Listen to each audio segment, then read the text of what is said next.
The Trump administration is radically reshaping America and the world around it. In the inaugural Vantage Point essay from Australia Institute Press, Dr Emma Shortis examines Trump's grim vision for America and the future of the Australia-US alliance. Pre-order your copy of After America, Australia and the New World Order, or become a Foundation subscriber to Vantage Point at australiainstitute.org.au/store or via the link in the show notes.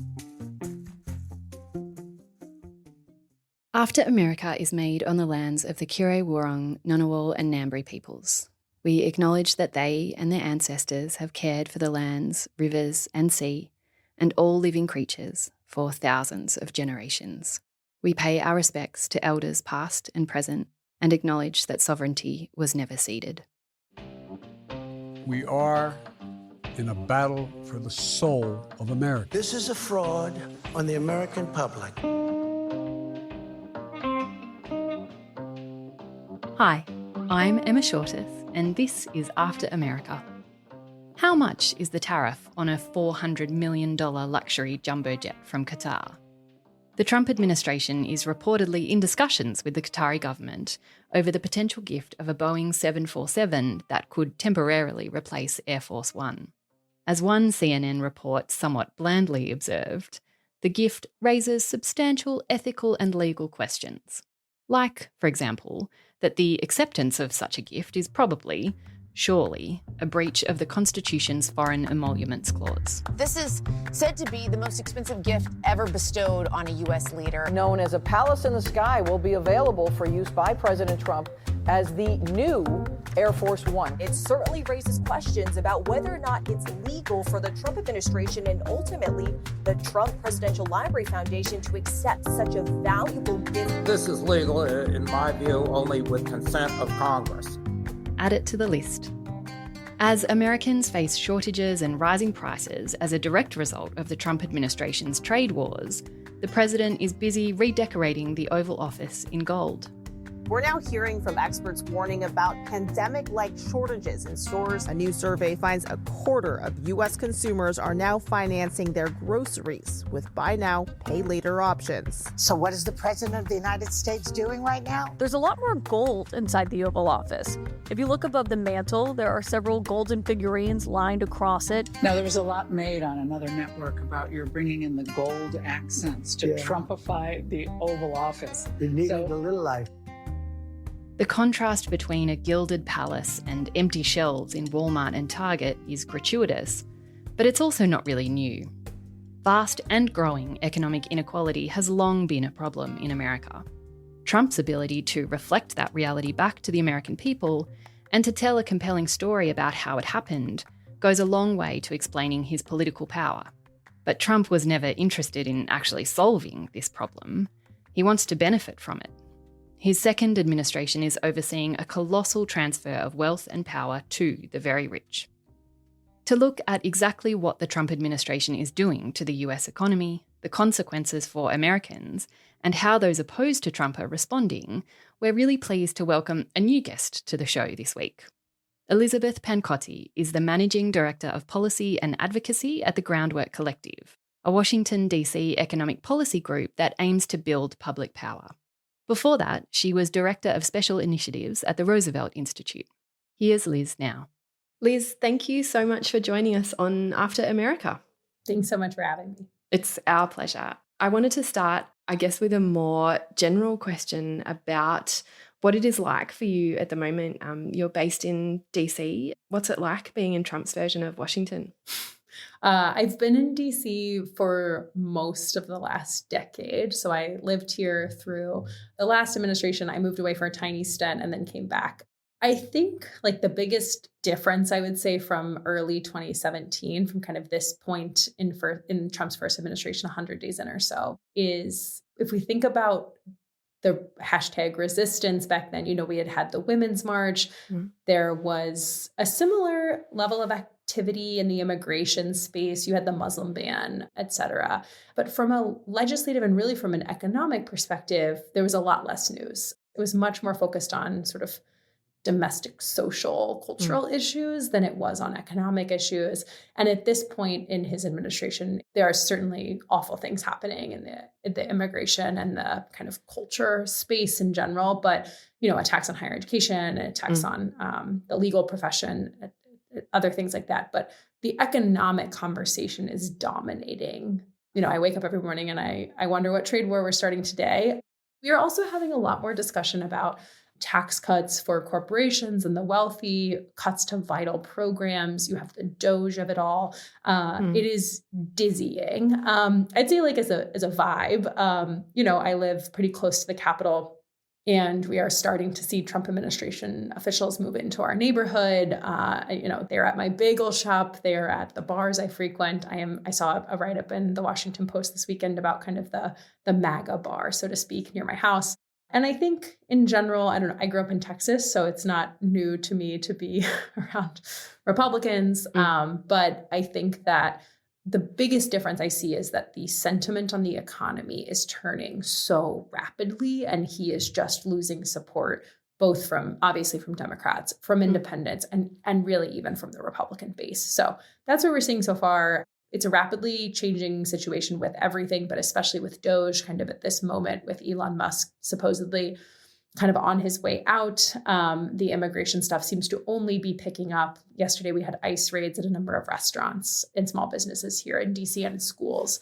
And so I don't know, things just change every morning. But I think on the economy, it is exciting in the sense that a lot of things are happening, and it feels very in my wheelhouse. But when we look at the effects on real people, it's really devastating.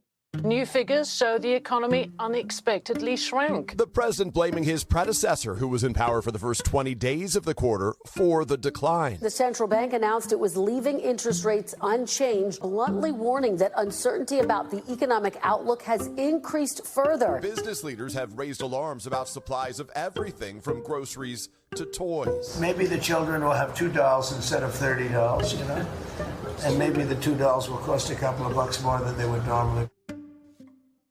As you say, there's so much noise, it's so exhausting, so it's hard to see that bigger picture. But what has he done to the economy? I think there's two pieces of data or two categories of data we're looking at. One is the so-called hard data. That's things like the inflation report, the jobs report.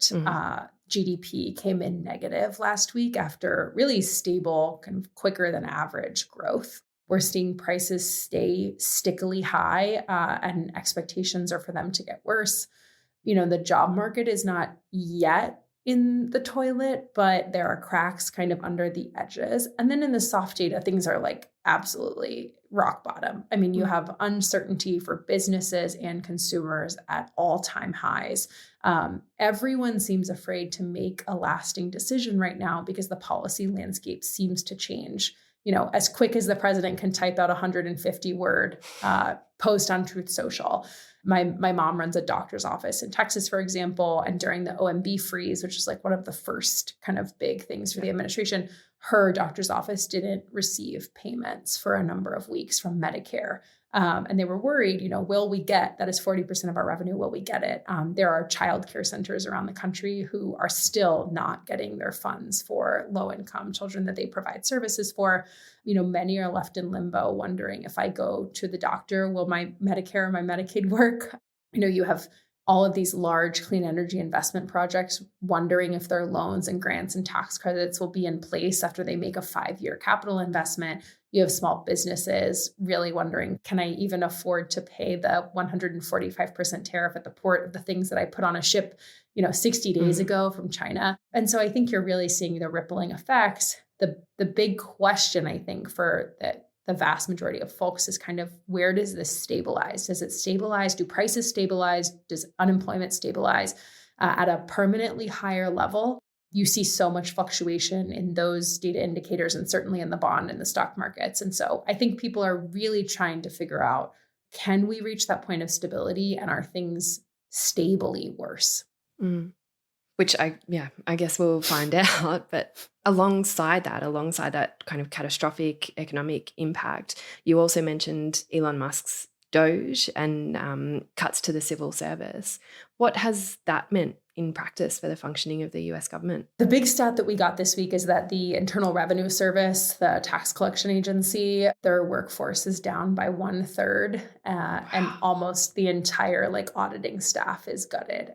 That means two things. That means that customer service is much worse when people are trying to claim tax credits that they're entitled to, or they're trying to, if you're a small business trying to file your tax return and you have a question, you wait a lot longer on hold. Hold times were not great beforehand. And two, if you are a high-income person who doesn't want to pay your taxes, you get away with it. That has really devastating impacts for our entire economy, because if we don't have revenues coming in to fund these vital public investments, that has ultimate effects. I think the other thing is just across the board, Head Start clinics, which are low-income childcare provider centers, those, Medicaid providers, which are low-income, they provide health services to low-income Americans, to 1 in 5 Americans. Food stamps, which provides support to nearly 100 Americans. All of these programs are really up in the air. And so for a family trying to figure out, can I put food on my table and can I take my kid to the doctor? And will I have a childcare center tomorrow when I need to go to work? They don't know the answer to those questions, which is really destabilizing if you're an American that relies on those programs. But even if you're not, to know that these have ripple effects in your community. We're seeing consumers already pull back on spending, worried about booking a summer vacation for the summer, not eating out as much. And that, ripples through communities of, if you have fewer customers, small businesses will close. That ultimately has, kind of knockdown effects. And so really across the board right now, we are seeing just so much instability and uncertainty. I think the thing that is coming, if there is no kind of reverse in course for the president, is that Americans will really start to face shortages on the shelves for key goods. With Chinese tariffs, which are set at 145%, that is effectively an embargo. And the Treasury Secretary said as much yesterday, I think on Fox News, that, port volumes are down for the Port of LA by 50% over the last year. This is largely Chinese shipments. And there are some goods that just only come from China. 99% of toasters, 98% of car seats, 97% of strollers. We're about to have 4th of July here in the US, 96% of fireworks. There are just a lot of things that only come from China. And if they are not coming into this country, it means they are not on shelves. And so businesses, we got trade imbalance data out this morning that showed there was a record surge of imports in the month of March. Businesses were trying to stock up as much as they could ahead of Trump's so-called Liberation Day. They are sitting on as much supply as they could possibly sit on, and they are trying to spend that supply down as opposed to importing new things. But at some point, you can just only stockpile so much. And things take, even if we have a resolution, things take, quite a while to get from country A to the United States. And so the real question is kind of, do we get these hundreds of trade deals the president kind of alleges that he's working on in time for us to not see the knockdown supply chain effects? And I think we are nearing the timeline for that, where it's kind of an inevitable outcome. My recent election is a mandate to completely and totally reverse a horrible betrayal and all of these many betrayals that have taken place, and to give the people back their faith, their wealth, their democracy, and indeed their freedom. From this moment on, America's decline is over. Liz, the Trump administration has been able to do this, or was put in a position to do all of this, because Trump so successfully weaponized arguments about American economic decline. He spoke about American carnage in his first administration and has continued to trade off of that argument, especially around the decline of American manufacturing. Did that work because it was at least partly true? I think that, Trump made populist appeals on the campaign that tapped into frustrations of a lot of voters who live in, communities that have been left behind by the trade policies, the so-called Washington consensus of the last 40, 50, 60 years.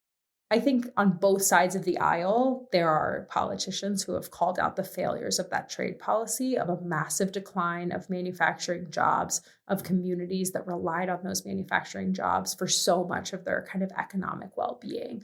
And those communities really have been left behind. It's, I think, interesting in two ways. One is that Trump has now undone or threatening to roll back many of the investments that the previous administration made in those communities, whether for new clean energy investments, so-called coal communities, really like making sure that this new wave of American manufacturing helped the communities that were left behind. Trump is threatening many of those projects. And two, while the president talks about kind of this, golden age of American manufacturing, he's actually increasing the cost for businesses to onshore that production in two ways. One is through tariffs on building materials like lumber, steel, aluminum, semiconductors, glass, what have you. And the other is, if inflation does tick up and the Fed is forced to increase interest rates, right now, the government has a special loan program for small businesses from the Small Business Administration. The interest rates for those loans right now are between 14 and 18%. That is better than what folks get at a bank. I mean, the interest rates for small businesses are really rough. If the Fed is forced to hike rates even further, small businesses have no ability to take a 20% plus interest loan to build $1 million factory here. And why would they? I mean, if they have no guarantee that in 3 years when that factory is actually stood up, that this will matter, or this will be consistent policy, why would they do so? And so that's for small business, but also for large businesses making capital intensive investments. And so I think the president made a populist appeal on both on kind of a loss of manufacturing and also, we saw a global wave of anti-incumbency and kind of pushback on inflation. I guess your elections went a little differently. But I think we saw that globally. It was not just in the US. The president obviously tapped into that frustration, but does go out there and talk about this populist appeal of, bringing American manufacturing back over reliance on Chinese and other imports. And it clearly moved some voters. And so I think that, the American electorate does want fairer trade. The issue is that nothing Donald Trump is doing with his trade policy agenda is actually making trade more fair or bringing back manufacturing jobs. It is all kind of a false reality. And I will say, so far in the data we've seen, American voters feel that it's false. They do not accept the president's premise that short-term pain will be worth it. They are extremely worried we will be in a recession, and they are very cost conscious. They are very acutely aware of the fact that these tariffs will increase their prices, and they're not happy about it. Yeah, absolutely. And it will be so interesting to see how that plays out. We've spoken before on this show about how the political consequences are not necessarily straightforward. But I mean, viewed from the outside, economic inequality in the United States is pretty extraordinary, where you have a situation where the top 1% of people own 30% of the wealth. That's a pretty wild statistic. Why do you think the policy response, I think still, even from the Trump administration, always seems to be more tax cuts, and especially more tax cuts for the wealthy, rather than, an attempt to encourage wage growth, for example? Nothing about his economic agenda is kind of promoting full employment or tight labor markets that could push up bargaining power for workers, kind of really in the way that we saw in the US over the last 2 years or so. I think the real risk that I'm worried about in this particular aspect is kind of this triple whammy of a redistribution. Not that we're redistributing much at the bottom, but for what is left in 3 ways. And the first is the tariffs, just a massive tax on low-income people who are much more likely to spend a greater share of their income on consumption.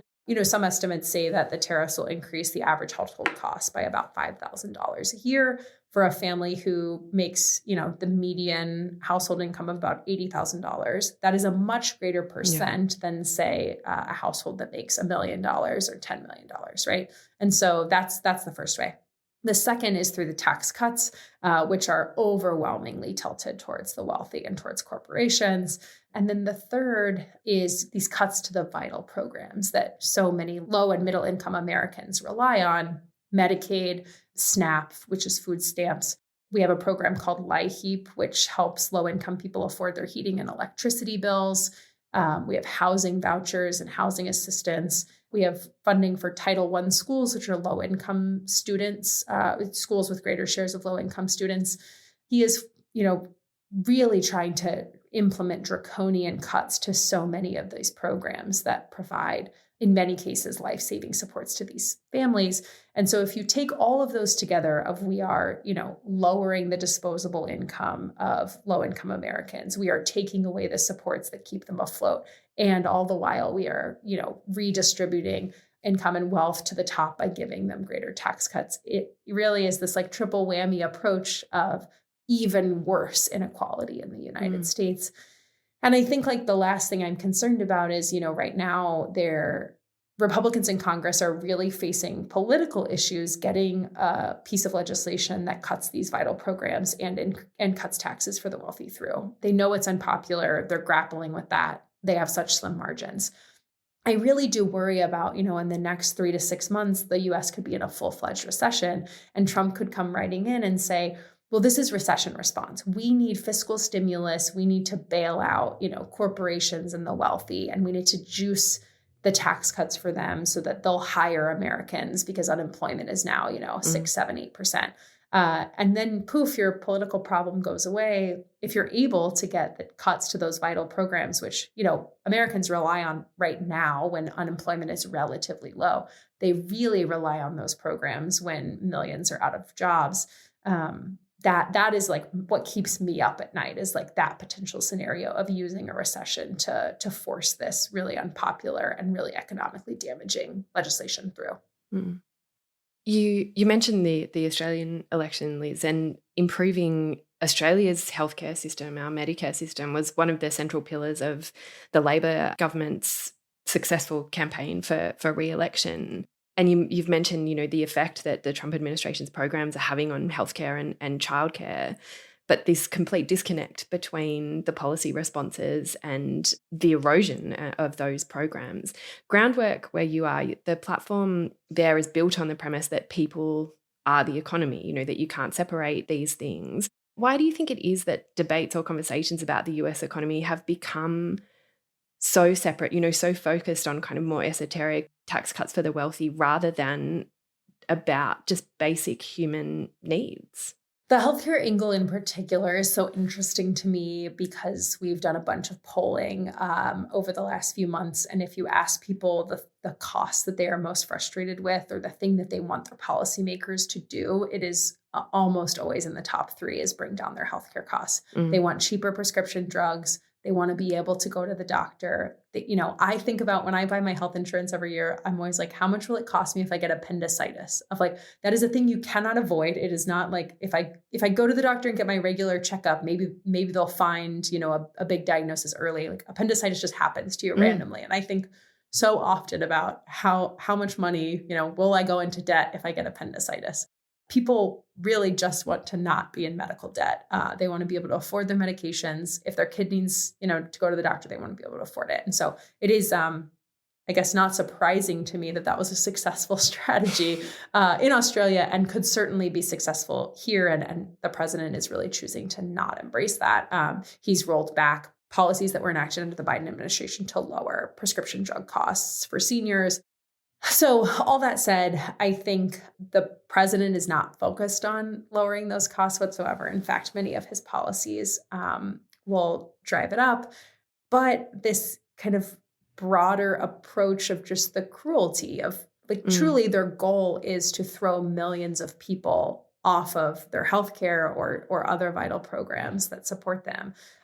It's very clear that those are their goals. And it's, I think, something that the caucus is coming to terms with as they pursue these policies. In Congress, the president has a lot of latitude to implement them. Mm. So that's the answer to your question, your healthcare question. Sorry, I'm not sure if I answered the second part of your question, but the healthcare piece to me is so interesting. Yeah, it is. And I think again, kind of viewed from outside, it is genuinely perplexing that those basic needs are so separate from a conversation about, what the economy is doing, especially when it's been so successful here. Yes. I think, part of, as you said, Groundwork's kind of entire MO is people are the economy. for so many years, conservative-backed efforts. But, I won't evade responsibility on behalf of some Democrats. There has been this real shift to, a trickle-down economics and the financialization and privatization of so much of our economy, and especially our public services, of kind of looking at the stock market as the prime indicator of the health of the economy. And I think that, what we believe here at Groundwork is that workers, families, small businesses really drive our economy, drive our communities, drive the productive parts of our economy. And there are quite a few unproductive parts, the finance industry, the insurance industry, and others who drag down that productivity, in fact, but are really held up as the American bastions. I think this has just been like a really large project of the right and even some parts of kind of mainstream Democrats, is this neoliberal kind of paradigm.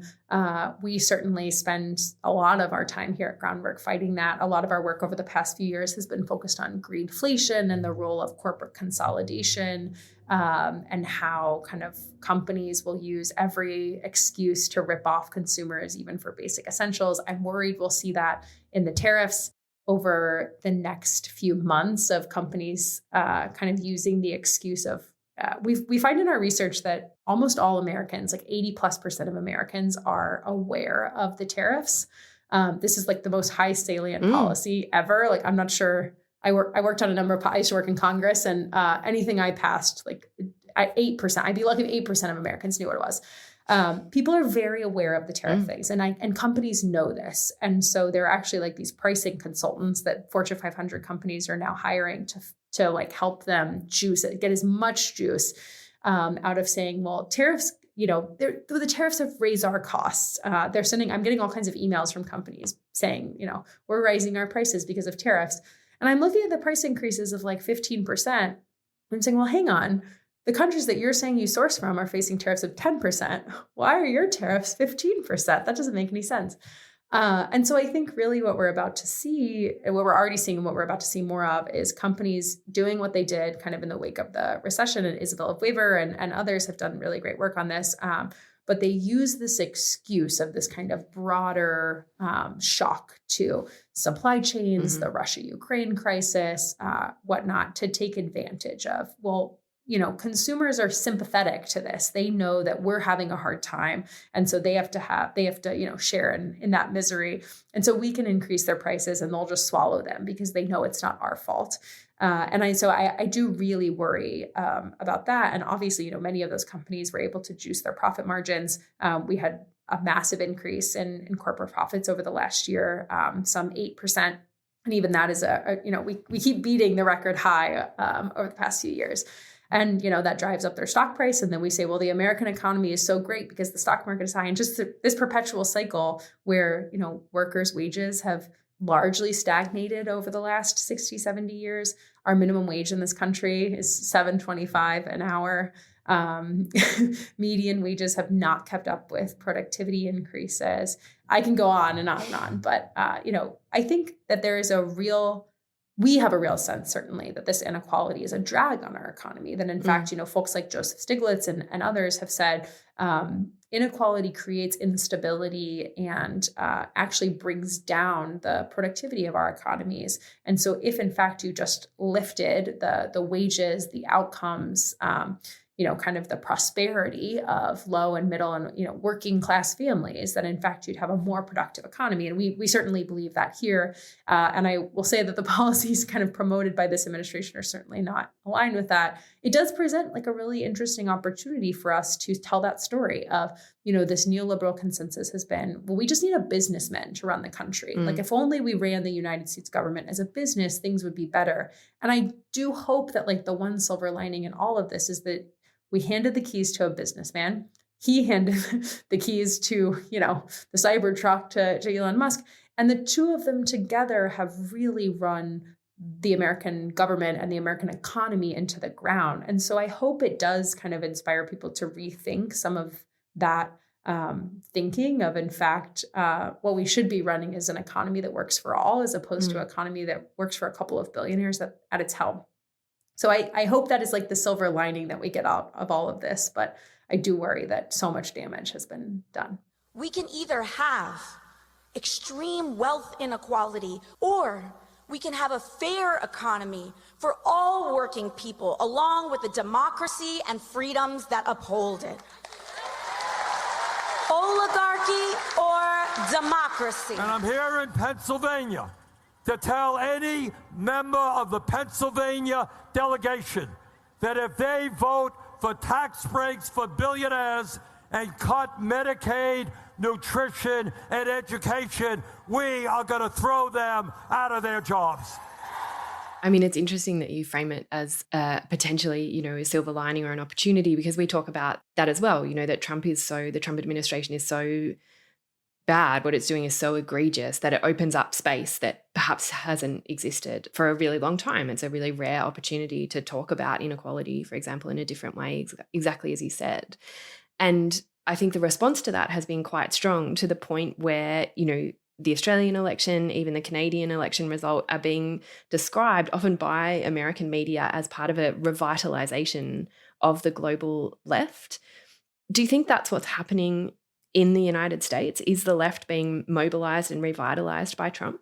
I don't know. So I used to work for Senator Bernie Sanders. I am encouraged by, the 30,000 people that are coming out at these massive rallies for him and Alexandria Ocasio-Cortez. Like, in my heart, that is nice to see. Right now, what we're seeing in the data is that people are turning on Trump. Democrats, obviously, but Republicans are turning on Trump. Independents are turning on Trump. And there is a real opening for someone to come in and say, I hear you, I see you, I want to make an economy that works better for you, and I want a country that works better for you and your children.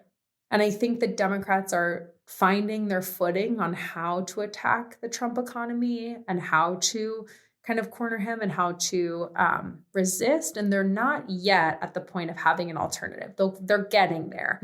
Right now, they're kind of saying, the big orange man is bad. And I hope we're getting to the point of the big orange man is bad because he's taking away your health care. And here's what we want to do to expand Medicare. I think it remains to be seen kind of where the politics go. I will say, there's been a broader trend over the last 40 to 50 years of lower income voters without college degrees moving to the Republican Party, moving to the right. And that is largely because of a Democratic establishment base, so to speak, kind of this base realignment as the Democratic Party has become wealthier, higher educated, more elite. They have really moved away from their kind of populist economic roots, the Great Society, the New Deal.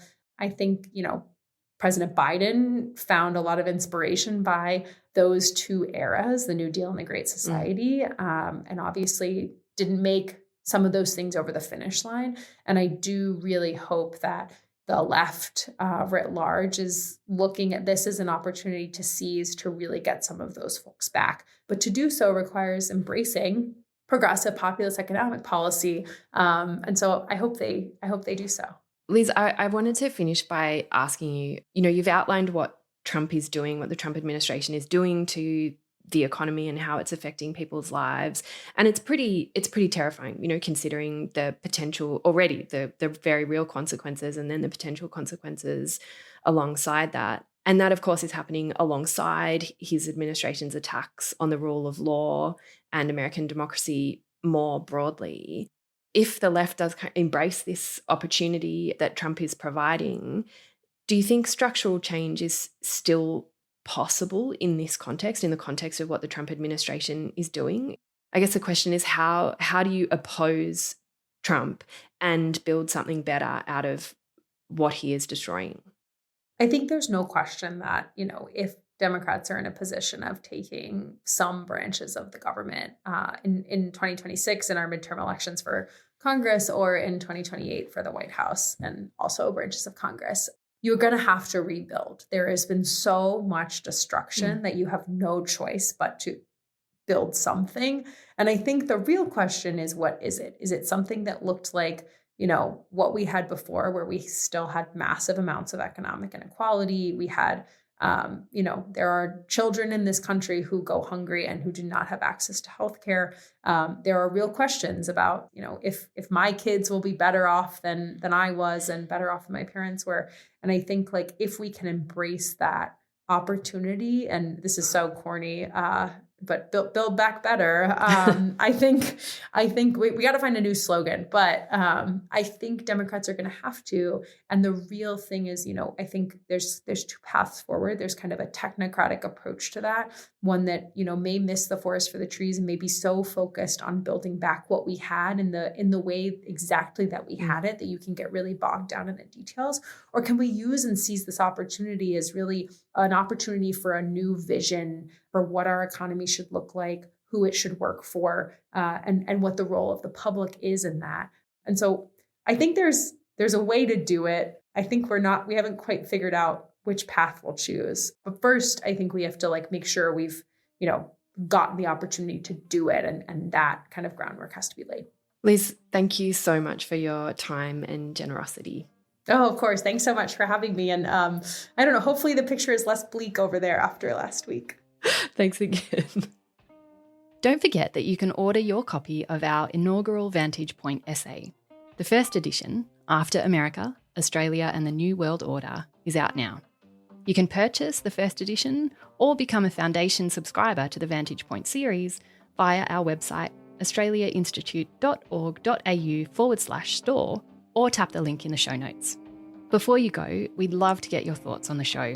You can send us feedback, as well as episode and guest ideas, to our email address, podcasts@australiainstitute.org.au. This episode was recorded on Thursday, the 8th of May, Australian time. Some stuff will probably have changed since then. After America is supported by the Andrew Farron Foundation and produced by Angus Blackman. We'll be back next week with our 50th episode. I'm Emma Shortis. Thanks for listening.